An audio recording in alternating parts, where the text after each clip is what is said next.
Infinite World is the final Dragon Ball game to be released for the Sony PlayStation 2, and is considered by many to be, for all intents and purposes, the true Budokai 4.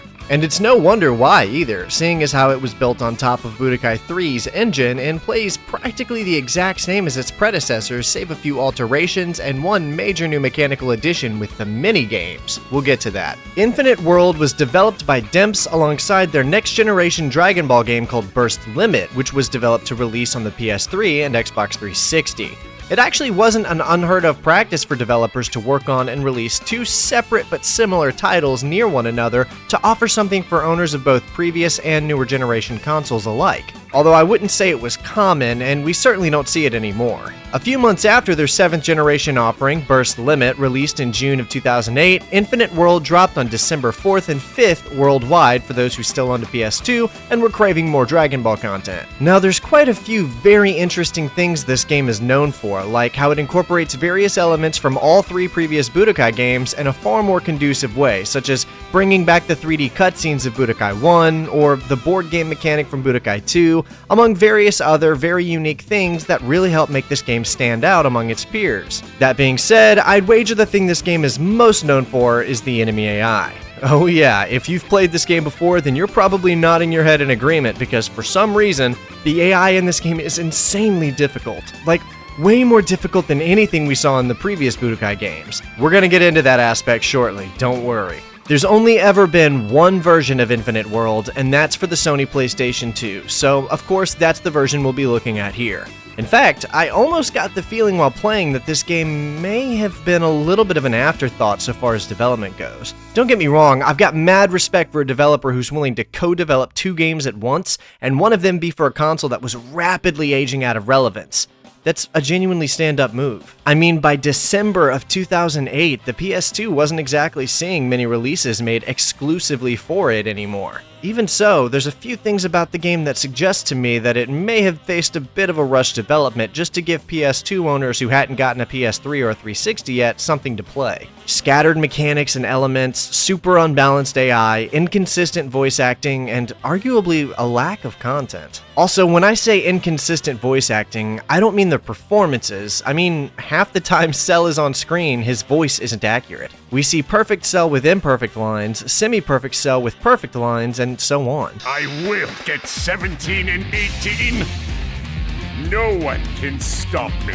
Why is it always Cell, by the way? His lines have admittedly always been a tad inconsistent in past games, but this time, even Goku suffers from this as a variety of his lines aren't accurate, with Kid Goku having adult Goku voice lines, and Super Saiyan 4 Goku having base form Goku lines. There's even more characters that I'm bringing up that have voice issues, but the point is, I can tell this was being rushed based on that alone, and it was bad enough for me to mention it here despite ignoring minor hiccups in the past. But I think I've talked enough about the development of the game. Let's get into everything Dragon Ball Z Infinite World has to offer its players, starting with its ambitious new story mode called Dragon Mission.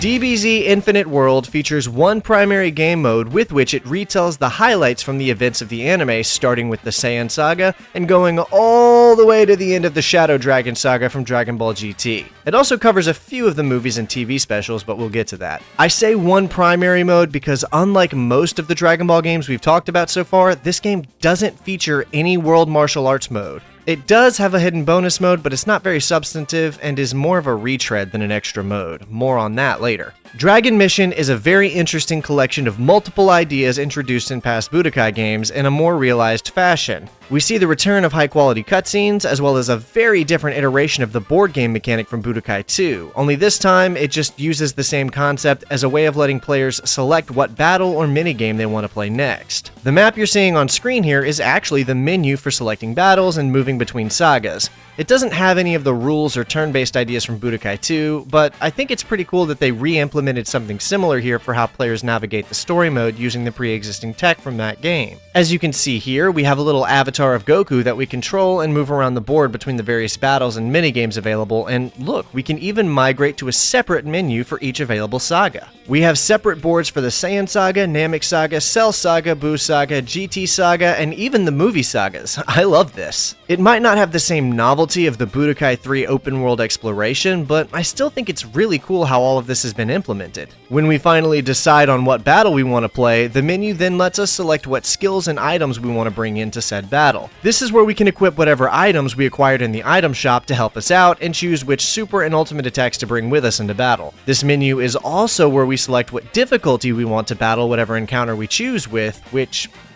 okay, I guess this is as good a time as any to address this issue. I have no idea why there's so many difficulties available here because they all feel nearly the same. Harder difficulties are a tiny bit harder, but mainly because the enemy spams aura burning and 100% for sure input reads.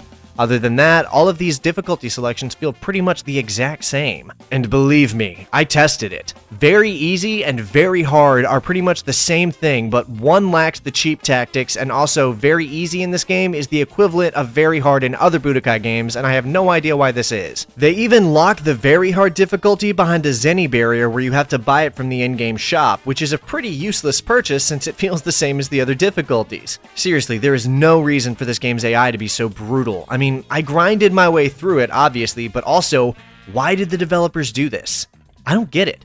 Maybe they were aiming this game more towards hardcore audiences or something, but with the inclusion of so many silly minigames, I don't really see that being the case. Personally, I attribute this to some kind of oversight, like the devs didn't realize they'd ship the game with the difficulties all messed up like this. Either way, the mode does let us play through all of the highlights seen in the anime, from the Saiyan Saga all the way to the Buu Saga, and then, unlike the Budokai trilogy, Dragon Ball GT even receives its own dedicated saga to play through, complete with fights against Baby Vegeta, Super 17, nobody can beat me when I'm Sen Shenron, and even Omega Shenron. After that, a few movies even get their own fights as well, like Bardock, Broly, both cooler movies, and Fusion Reborn. And just like how the first game had fully rendered cutscenes throughout its story, Infinite World does the same, and they're even higher quality than before. As a result, however, there are far less of them across the game's runtime, with most of them being in the Saiyan Saga and then reducing less and less as we go, with GT only getting 2,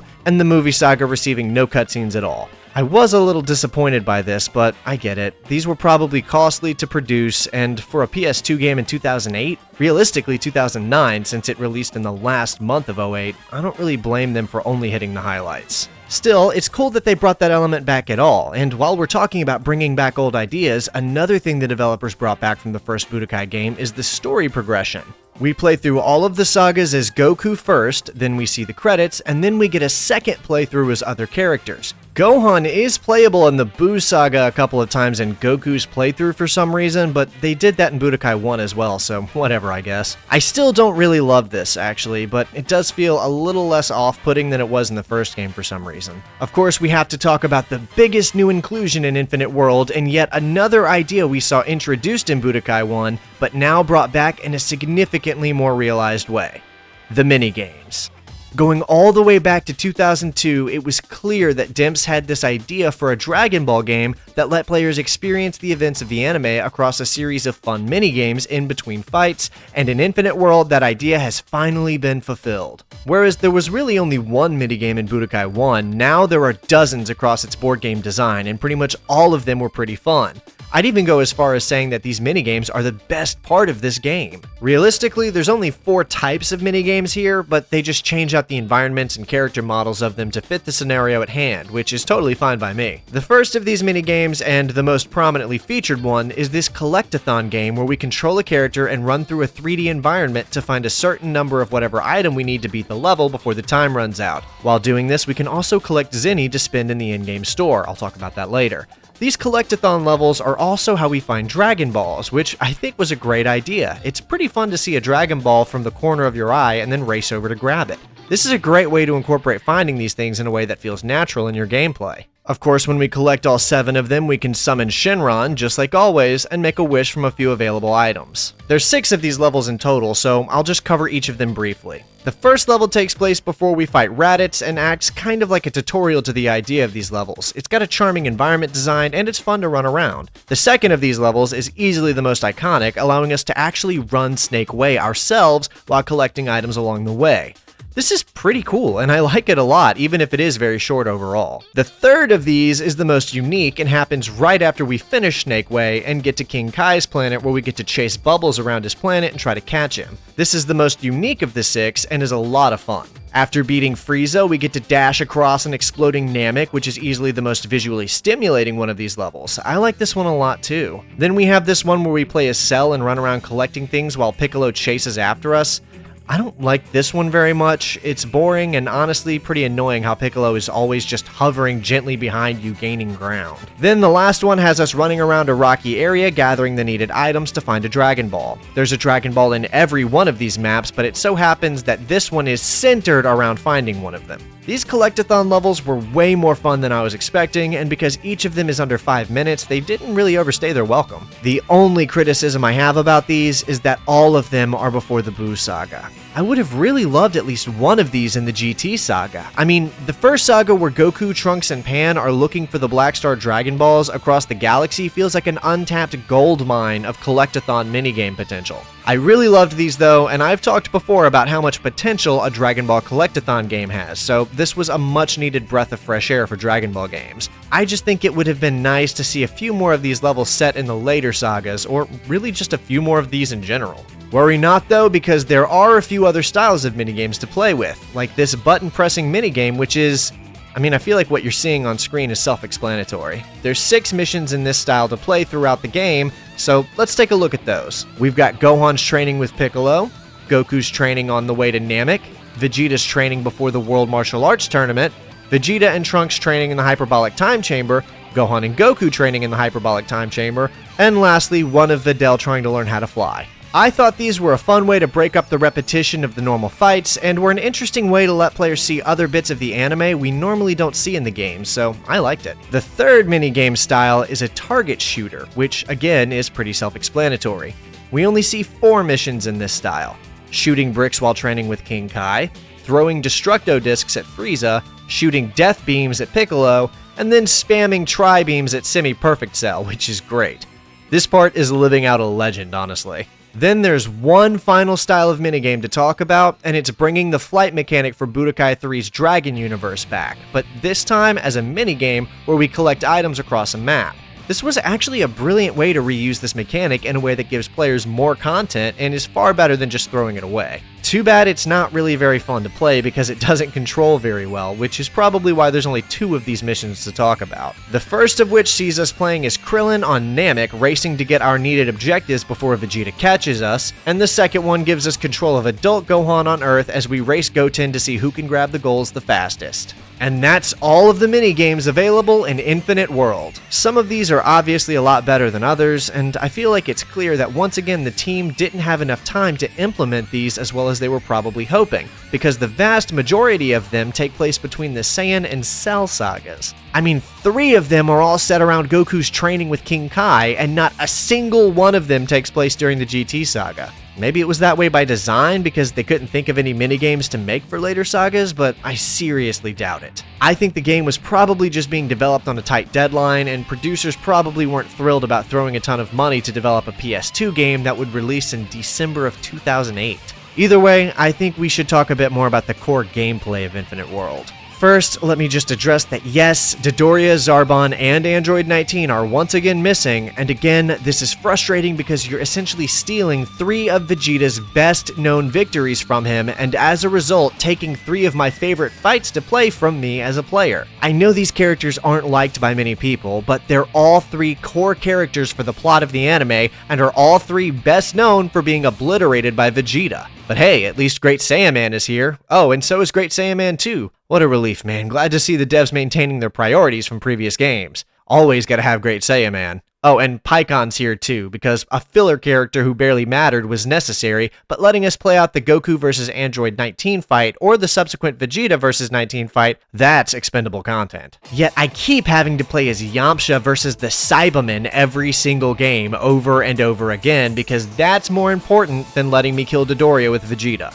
Okay, I'm getting off topic. The point is that I don't agree with some of the fights the developers chose to prioritize including here is all. Let's get back to the game. The actual fighting gameplay here is pretty much exactly as it was in Budokai 3, but with a few mechanics removed and a few new ones added in. First off, yes, Dragon Rush is gone, and that is a good thing to Infinite World's credit. If the game's AI wasn't so insane, that alone might have made this a better game to play than the third Budokai, but because of some other changes, I'm not sure I'm sold on that idea. For example, beam struggles have been removed, and I mean, that kinda sucks. I really like beam struggles. They're super cool and make for some amazing visuals and gameplay. Maybe there were some technical reasons why they had to cut it, but its absence was felt during my time with the game. Replacing them, though, is this new inclusion of a secondary grab function. So, of course, we can still perform a grab move that throws our enemy across the map like in previous games, but now we can do an alternative grab where our character performs an animated attack as though it were a super move, but does less damage than a super move. The idea is a lot cooler than the execution, trust me. It's fun to use the first few times, but the problem is that this is what the AI likes to spam now instead of the Dragon Rush move, and it gets really annoying. Speaking of Dragon Rush, there's another new mechanic here that's more than frustrating enough to totally undo whatever goodwill the removal of Dragon Rush may have brought, and it's called the fatigue system. In previous Budokai games, when you ran through your energy, your character would run out of breath and be immobilized for a short time. This worked because it was mostly avoidable and added a potential consequence to missing a super or an ultimate attack. Not to mention, it could even de-incentivize using the hyper mode to attempt a Dragon Rush since that would drain your energy. Well, now running out of energy does not run you out of breath, but maxing out your fatigue meter does. So every hit you take runs up this new little fatigue meter, and boy does it happen fast. You'll have to watch your character run out of breath and become immobilized by this mechanic several times per match, and it's insanely frustrating. This won't affect you if you're so good at the game that you can avoid taking any damage, of course, but 99% of you out there are not that good, especially not on this game. I know I'm not. This mechanic doesn't add balance, nor does it make the game more fun or even challenging. It's just a constant annoyance that shatters the pacing of the match. I'm not sure what the intended effect of this new mechanic was supposed to be, but the result is just an additional frustration with no benefit. And since there's certain enemies with like 10 bars worth of health, some of these battles can go on for quite a while, forcing you to deal with this stupid mechanic way more than anyone would ever want to. This inclusion 100% canceled out the removal of Dragon Rush for me. This is just as bad, if not worse, since it incentivizes one kind of hyper-defensive style of gameplay and punishes you for taking any real risks in combat. The only positive thing to come out of any of this was the immense catharsis I felt when I was finally able to beat one of these insane fights. I beat you! Ha! And you remember how I mentioned that some enemies have massive amounts of health? Well, the reason for that is to basically force players to use the in-game item shop. In Budokai 3, I think it was feasible that a few above-average players could play the whole thing and not really interact with the item shop in any way, and that was certainly true of the two games before it. Not this one. Unless you're in the top 1% of players, there's no way you're getting through this game without a heavy reliance on items and upgrades. I'm not necessarily saying that as a criticism, by the way. I think it's plenty fair for the game to increase its difficulty in a way that requires players to interact with the upgrade functions to proceed. That's fine game design as far as I'm concerned, although I do think they went way overboard with it. Although, to be fair, the game does get a lot easier when you're able to even the odds a bit by maxing your health stats out and taking advantage of in-game health restoration items like the fried rice or ramen noodles. Or do what I did and just cheese them with the viral heart disease and start the match by taking the cure for it. If you buy the most powerful versions of these two items, it makes every match a lot easier. Pretty much everything comes from the item shop in this game, now called the Warrior's Room. You don't unlock any attacks, characters, costumes, or stages just by playing.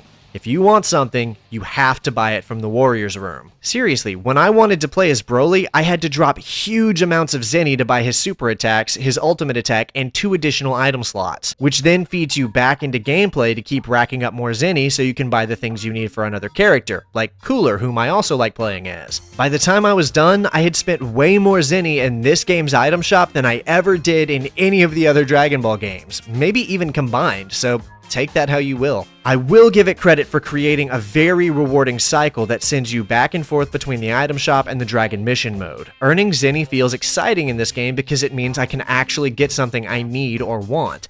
In a lot of these games, the Zenny we earn feels a little useless since we can get most of what we want just by playing the game. Not here. You better punch in and get to work if you want the privilege of using an ultimate attack in combat. The Dragon Mission mode here in Infinite World is easily one of the most unique story modes I've ever seen in a Dragon Ball game. It's brimming with creative minigames and rewarding concepts that make players feel like they really are fighting their way through the events of the anime. Unfortunately, a few poorly executed gameplay mechanics and an unbalanced enemy AI weighs the whole experience down immensely and made me dread every new fight I saw pop up. So despite the plethora of colorful and exciting new ideas available within Infinite World's Dragon Mission mode, I feel like most players probably walked away from it feeling more fatigued than fulfilled.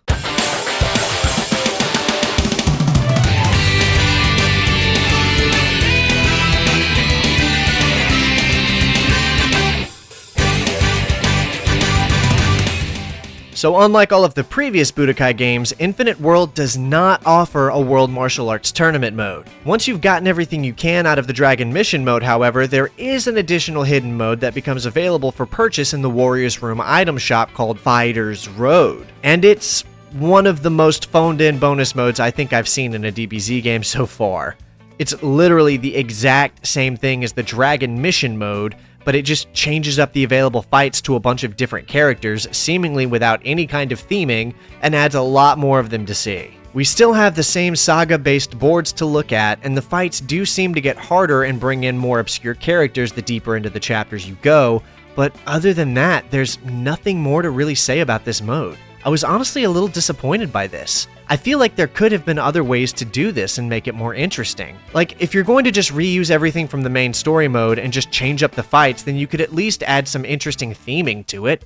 Like, what if you just said it was a what-if mode where Garlic Jr. returned with the Blackwater Mist and spread it across the galaxy, turning people into demons, and we have to go and stop them? That way you can kinda theme around that, but we don't get anything here. I'd rather just replay the Dragon Mission mode at this point. This is just a random amalgamation of fights to give players something to do. That's it. It's not like we needed a bonus mode either. I mean, this game was clearly being made as a side focus since the PS2 was being phased out at the time, and the minigames were obviously the main selling point of this game. We didn't need another mode, and sometimes not including anything at all is a better decision than including something lackluster. The only real benefit of Fighter's Road is that you can play with any character you want and customize them however you want, but they could have just unlocked that as a feature for Dragon Mission after you beat it as intended, and it would have had the same effect. I guess content is content though, and maybe there were some people out there who lived for this mode, so maybe I shouldn't be too hard on it, but I wasn't crazy about it myself. On to the cover art critique. So from what I could gather, there were only 2 cover arts for Infinite World, a Western cover and a Japanese one. So let's take a look at these 2 cover arts and break them down.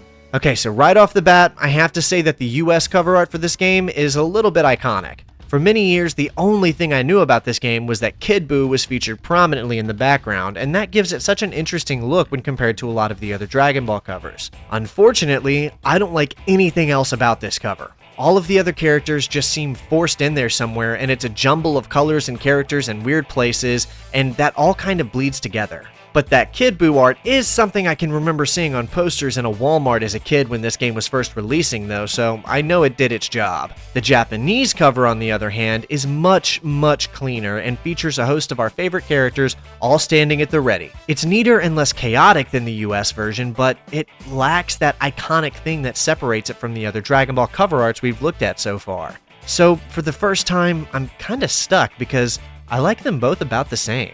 If I had to pick one, I think I personally find the US cover to be more unique, but I don't love how there's so many characters plastered all over it.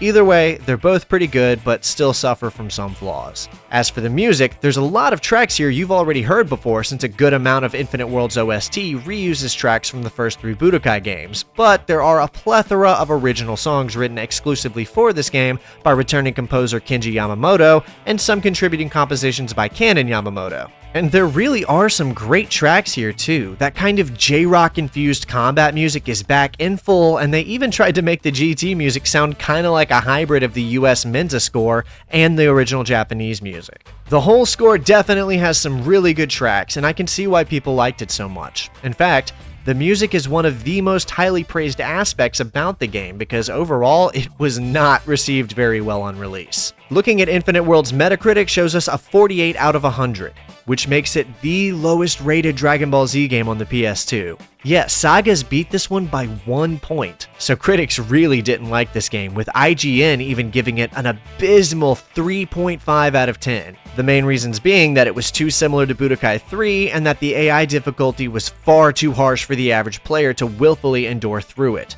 And I mean, yeah, if you're not reading through all of the items in the Warriors Room and concocting the right mixture of items to balance things out, then it's pretty terrible.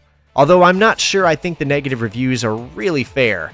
This game is not worse than Saga's, I'll tell you that much. Dragon Ball Z Infinite World is a bizarre game filled with so many attempts at fulfilling a variety of previously unrealized concepts from past Budokai games that I think it forgot to be a good game in its own right. And you can really see that's a lot of what was going on here too. They brought back the cutscenes and storytelling structure from Budokai 1, where you play mostly as Goku first, and then go back and experience all of the other characters later. Then of course we all know how they wanted to incorporate minigames in Budokai 1 as well, and now we've seen kind of what that may have looked like here, and it's the best part of this game too. They brought back the board game mechanic from Budokai 2, but reworked it pretty heavily, and now they just use it for a menu. Then the whole base of the game's combat is from Budokai 3, and they even integrated GT in the films in a meaningful way this time, instead of them feeling kind of like an afterthought like they did before. Ultimately though, Infinite World struggles to shake off feeling like it was anything more than an excuse for the developers to play with a bunch of ideas they didn't have the chance to really flesh out in past games. You would think a Budokai game featuring a bunch of cool mini-games and extra characters like Paikon and Janemba would be cool, but the entire experience is so handicapped by the AI difficulty and the abysmal new fatigue system that it ends up being a slog to play. The mini-games are the genuine highlight, and I loved the collectathon levels even if they were very short-lived. Running Snake Way, sprinting across an exploding Namek, all of these levels were so much fun. If anything, the game needed more of that instead of the Dragon Fighter mode. But when it came time to play the actual fights, you know, the core of the game, it was always just exhausting to reckon with. I'd happily take Budokai 3 and its Dragon Rush mechanic back over this game's combat. Dragon Ball Z Infinite World is a very experimental Dragon Ball game loaded with ambitious ideas that help it stand out from the others by offering things that you simply can't find in other Dragon Ball games. But so many of its experimental ideas just fell flat on their face and ended up weighing the whole game down as a result. So instead of an excitingly unique take on the Dragon Ball story, we're left with more of a disjointed mess that only manages to offer up a handful of fun experiences across its 15 or so hours worth of gameplay. Unique or not, Infinite World pales in comparison both to the Tenkaichi series and its own predecessors from the Budokai trilogy. Despite everything it tried to do, a few key mistakes simply stripped away most of the fun from the combat, and since that's what you'll be doing for the majority of the game's playtime, even the fun minigames and high-quality cutscenes weren't enough to redeem the experience in the eyes of its own player base. Thanks so much everyone for watching. I know this has been a highly requested game for me to cover for some time, and I've been looking forward to it for months, so I'm not going to pretend I wasn't a little disappointed by how it turned out. Even so, I'm still glad I finally got to sit down and play through it all. I hope you enjoyed watching, and if you did, I'd ask that you click that like button and drop a comment to help me out in the algorithm. If you want to support my endeavors to talk about these old games, then consider becoming a member of the channel. Not only will you be financially supporting and funding these videos, but you'll also get access to member-only posts, live stream replays, and early access to certain videos. Thanks again so much to everyone for watching, and I can't wait to see you in the next video, but until then, that's all I've got for you.